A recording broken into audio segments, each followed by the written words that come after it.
네, 오늘 사도행전 23장 1절부터 11절까지 함께 봉독했습니다. 공회 앞에서라는 제목입니다. 오늘 본문은 바울이 이제 예루살렘 공회가 열려지고 그 공회 앞에서 진술하는 내용이죠.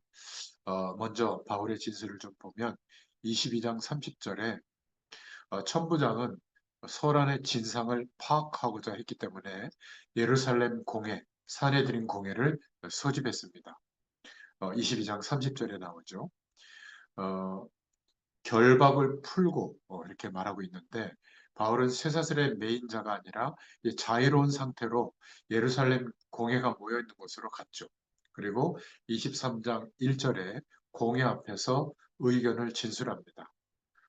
형제들아, 오늘까지 나는 범사의 양심을 따라 하나님을 섬겼노라 하거늘 이렇게 말하고 있죠.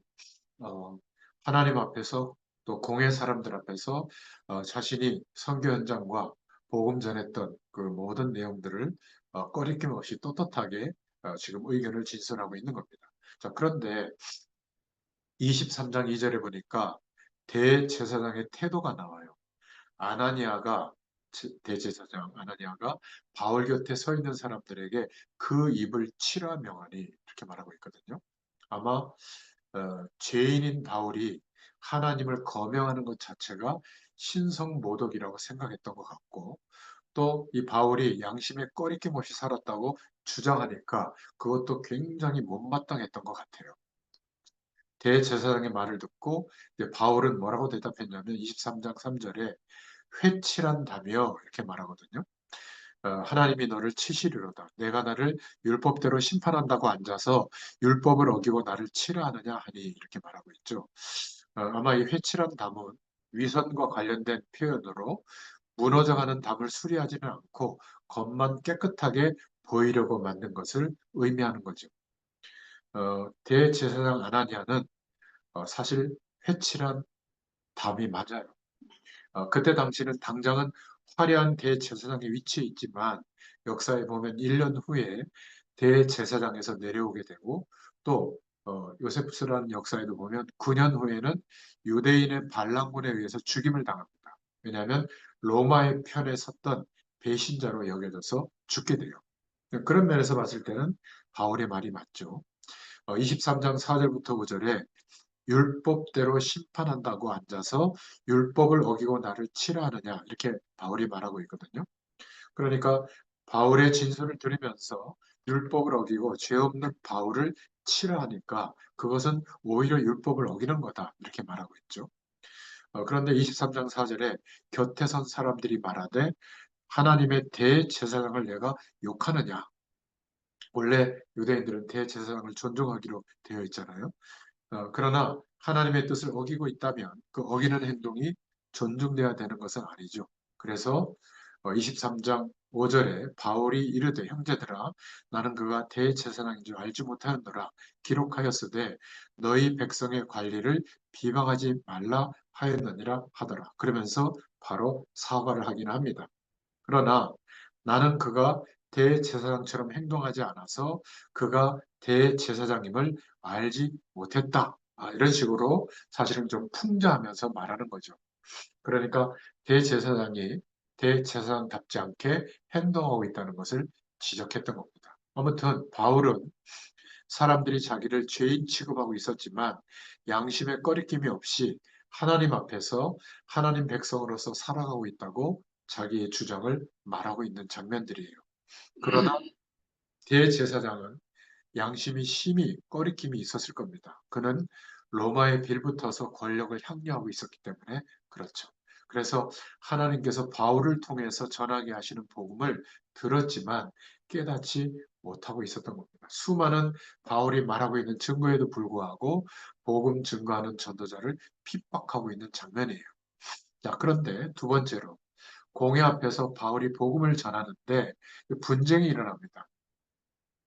이방인 지역에서 바울 사도가 복음 전할 때도 비슷한 패턴이었거든요. 늘 회당에 먼저 가서 복음 전할 때 막 유대인들이 먼저 막 들고 일어나서 막 핍박하고 방해했잖아요.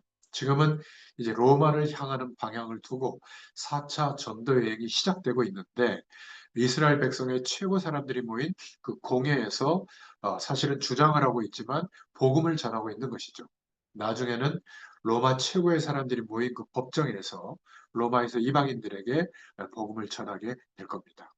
자, 그런데 23장 6절부터 7절에 보니까 바울이 그들 중 일부는 사두개인이고 또 다른 일부는 바리새인 줄 알고 일부러 공회에서 외쳤죠. 죽은 자의 소망, 곧 부활로 말미암아 내가 신문을 받았노라 하면서 뭐 영원한 생명이라든지 부활이라든지 또 천사라든지 이런 복음의 내용들을 영적인 내용들을 막 일부러 주장했던 거예요. 그랬더니 예루살렘 공회가 사두개파가 주로 주를 이루었고 소수파로 바리새파 사람들이 있었는데 여기에 사두개파 사람들은 부활을 믿지 않았다고 했잖아요. 그래서 예수님의 부활은 말도 안 된다 이렇게 막 광문에서 주장하고 있고 그러나 그 소수였지만 바리새파 사람들은 부활과 천사의 존재를 믿었기 때문에 어느 정도 바울의 진술에 열린 마음을 가지고 귀를 기울인 사람들이 있었던 겁니다. 23장 7절에 그 말을 한즉 바리새인과 사두개인 사이에 다툼이 생겨 무리가 나누어지니 이렇게 말하고 있죠. 공회는 바울의 진술에 그 안에 바울 말하고 있는 그 복음적인 내용을 듣고 긍정적인 사람도 생기게 된 겁니다. 바울의 복음 전파가 일정 부분 효과가 있었던 것이죠. 그래서 23장 10절에 보면 부활의 이야기로 복음을 전하고 있었던 거예요. 큰 분쟁이 생기니까 천부장은 바울이 막 광분하는 그 공회의 사람들도 광분하는 겁니다. 그들에게 찢겨질까 하여 명해서 군인들에게 내려가서 무리 가운데 뺏어서 영내로 들어가도록 그렇게 명령하죠. 그러니까 바울은 부활 논쟁을 일으켜가지고 공회가 나누어지도록 그런 결과가 이루어지게 됐는데 그것은 자신의 이익을 위한 게 아니라 공회에서 지금 재판받는 상황이 아니라 진술을 하고 있는 거거든요. 그래서 부활에 대한 이야기를 일부러 꺼낸 것은 그 중요한 일을 판단하는 공회에서 가장 빠르고 정확하게 복음을 전할 수 있는 방법을 그렇게 선택한 거예요. 그러니까 23장 11절에 그날 밤에 이제 주님의 음성이 다시 바울에게 들리죠. 바울 곁에 서서 주께서 이르시되 담대해라. 내가 예루살렘에서 나의 일을 증언한 것 같이 이제 로마에서도 증언하여야 하리라 하시니라. 바울은 더 이상 감옥 안에 있었지만 감옥 안에 있는 게 아니라 로마 군의 보호 아래 있게 된 거죠. 그는 공회에서도 예수님의 일을 증언하게 됐고 또 아마 압송돼서 로마에서도 예수님을 증언하게 될 겁니다. 이미 바울은 죄수의 신분이 아니라 증인으로서 복음을 전하고 있는 줄로 믿습니다. 그래서 복음의 증인으로서 복음을 증거하고 있는 바울에 대해서 몇 가지 나오고 있는데 로마 군과 공회 앞에서 말하고 있는 이 바울을 봤을 때 겉모습은 천부장이 대단한 것 같고 대제사장이 대단한 것 같지만 그러나 천부장이 가진 로마 시민권보다 바울이 가진 로마 시민권은 더 대단했죠. 천부장은 뇌물로 산 것이지만 바울은 태어나면서부터 가지고 있었잖아요. 또 대제사장이 가진 권한보다 바울이 하나님으로부터 부여받은 하나님 나라 시민권이 더 진실되고 하나님의 능력이 나타나는 것이었어요. 대제사장의 권한은 회칠한 담과 같은 것이었다면 바울의 시민권은 하나님께서 인정하시는 시민권이었던 걸로 확인되고 있습니다.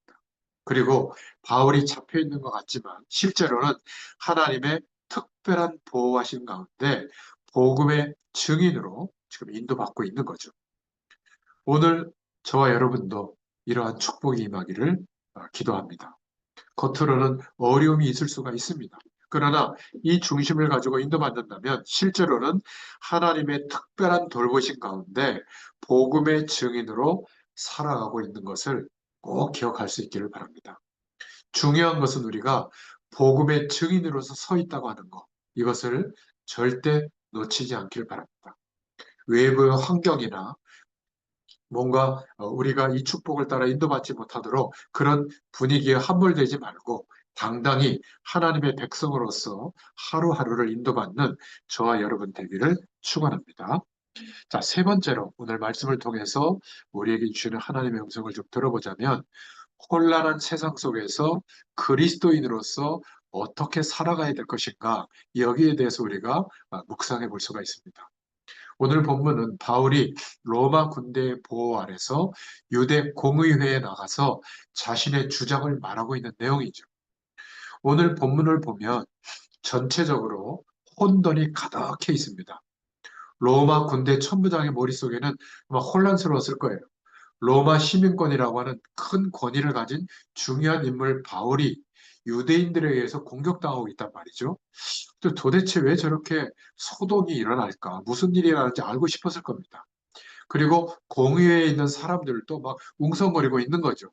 공의회는 바울을 이렇게 주장을 들어가면서 판단하는 곳인데 바리새파와 사두개파와 나눠져서 막 커다란 혼란이 지금 일어나고 있거든요.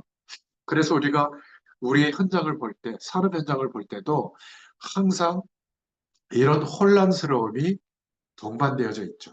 왜 그러냐면 사람들은 저마다의 이권을 위해서 다투고 있잖아요. 또 세상에는 미처 명쾌하게 해결되지 못한 문제들이 산적해 있습니다. 그 세상 속에서 뭔가 막 노력하거나 권무술수를 써서라도 얻게 된 작은 권세라는 것, 그 속에서 가지고 있는 이권이라는 것, 또 그 속에서 내 편, 네 편으로 나눠져서 우리 편이라고 하는 것, 이런 것들에 의해서 세상은 항상 혼란스러움이 동반되고 있죠. 그래서 많은 사람들이 특히 산업 현장을 보면 그 혼란스러운 세상 속에서 저마다의 조그만한 자기의 위치를 차지하고 또 그 세상의 혼란스러움에 또 하나의 혼란스러움을 사실은 보태면서 살고 있는 게 아닌가. 그 혼란스러움 마치 계곡에서 흘러가는 물과 같은 거죠. 계곡에 굽이치는 물들이 그 물은 막 바위에 부딪히기도 하고 막 물거품을 만들어내기도 하고 요란스럽게 흘러가는데 저마다의 소리를 내며 흘러가지만 결국에는 이룬 것도 없이 바다로 흘러가잖아요. 그저 물의 순환 중에 지극히 일부분에 불과한 거죠. 만약 우리의 경제활동과 산업 현장 속에서 일하는 것이 이런 세상의 혼란스러움을 가져가는 일부분에 불과하다면 허무할 거예요. 혼란스러운 세상에서 우리도 어찌할지 모르고 그 속에서 한몫하면서 함께 혼란스러운 삶 속에서 산업 현장 속에서 살아가고 있지는 않은가. 막 부딪힐 때는 시끄럽고 혼란스럽지만 뒤돌아보면 무의미할 뿐인 그런 삶에서 이제는 과감히 일어서야 될 줄로 믿습니다. 지난주에는 김영철 선교사님을 만났고 또 오늘 제가 여기 오기 전에는 이광진 선교사님을 만났거든요. 선교사님들의 그 중심과 또 하나님이 하시는 일들을 들으면서 그렇지. 우리가 존재의 이유가 하나님이 우리를 인도하시는 방향이 이것 때문이지. 부족하더라도 그 방향을 두고 정말 기도해야 되겠구나. 그렇게 마음가짐을 갖게 됐고요. 또 하나님이 우리 선교사님들 통해서 하신 일들을 보면서 정말 기도가 필요하구나. 또 여기에 함께 연대할 수 있는 부르심 앞에 우리가 서 있구나. 이런 것들도 또 확인하게 됐습니다. 분명한 바울, 하나님의 일을 말하는 자리에 항상 서 있었죠. 그래서 바울은 군중들이 소리지는 상황에서도 로마 군대가 그를 포박해서 호송할 때도 또 유대 공의회에서 재판을 받는 상황에서도 당당하였고 분명했어요. 어느 곳에 있든지 무슨 일을 하든지 바울은 그가 왜 거기에 존재하고 있고 무엇을 해야 하는지를 알고 있었던 겁니다. 유대인들이 공회에서 피고인석에 앉아 있는 바울은 그 자리가 피고석이 아니라 마치 설교자의 자리에 있는 것처럼 하나님의 일을 말했죠. 바울은 항상 그런 중심이었어요. 그는 어느 곳에 있든지 하나님의 일을 말하는 자리에 있었던 겁니다. 그것이 그가 가고 있는 분명한 방향이었어요. 그래서 23장 11절에 주님이 말씀하셨죠. 그날 밤에 주께서 바울 곁에 서서 이르시되 담대해라. 내가 예루살렘에서 나의 일을 증언한 것 같이 로마에서도 증언하여야 하리라 하시니라. 이 방향대로 바울은 끝까지 순종하고 인도받았습니다.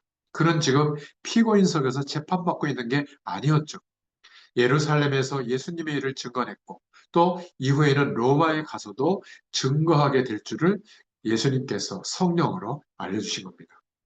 우리도 이 방향이 우리의 방향이요. 하나님이 우리에게 주신 길인 줄로 믿습니다. 부족하지만 하나님께서 하실 것을 믿고 인도받기를 축원합니다. 우리가 어느 곳에 있든지 그곳에서 분명한 것은 그곳에서 우리를 향한 하나님의 일을 나중이 아니라 지금 하고 있다는 것. 여기에 대한 확신을 가지시기 바랍니다. 산업 현장에 세상의 혼란스러움에 묻히는, 동의하는 그런 또 하나의 혼란스러움에 우리가 인생을 맡기지 말고 그러한 세상 속에서 하나님께서 우리에게 주신 분명한 길을 보면서 그 길을 갈 수 있기를 바랍니다. 그래서 지금 우리는 창조의 빛이 우리에게 비춰지고 있고 그 빛을 보면서 가고 있는가? 우리의 상황이 어떠하든지 그 상황들 속에서 하나님이 말씀으로 인도하시는 그 빛을 보면서 그 길을 가고 있는 것이 중요합니다. 혼란한 세상 속에서 우리도 혼란스럽게 살면 안 될 줄로 믿습니다. 세상의 혼란스러움은 그냥 그렇게 끝나는 것이죠. 그러나 우리는 그 속에서 우리가 가고 있는 분명한 길이 있습니다. 그 길을 발견하시고 또 믿음으로 우리의 상황과 형편이 어떠하든지 그 길을 힘차게 갈 수 있는 저와 여러분 되시기를 축원합니다. 기도하겠습니다. 하나님, 오늘 공회 앞에서 사도 바울이 분명하게 하나님이 인도하시고 역사하시는 그 길을 따라간 것처럼 우리에게도 혼란을 더하는 세상에서의 작은 노력으로 끝나는 경제활동과 산업활동이 아니라 우리의 인생을 통하여 우리의 산업을 통하여 하나님께서 예배하시고 인도하시는 세계복음화의 그 길로 우리가 믿음으로 나아갈 수 있도록 축복하시고 그 길 위에 마침내 가나안 땅이 정복되어지는 은혜가 허락되어진 것처럼 우리에게도 동일한 증인의 자리에 서게 되도록 역사해 나가실 줄 믿습니다. 그 믿음을 가지고 또 한 주일도 승리하게 하여 주시옵소서. 예수님의 이름으로 감사하며 기도드렸습니다. 아멘. 감사합니다.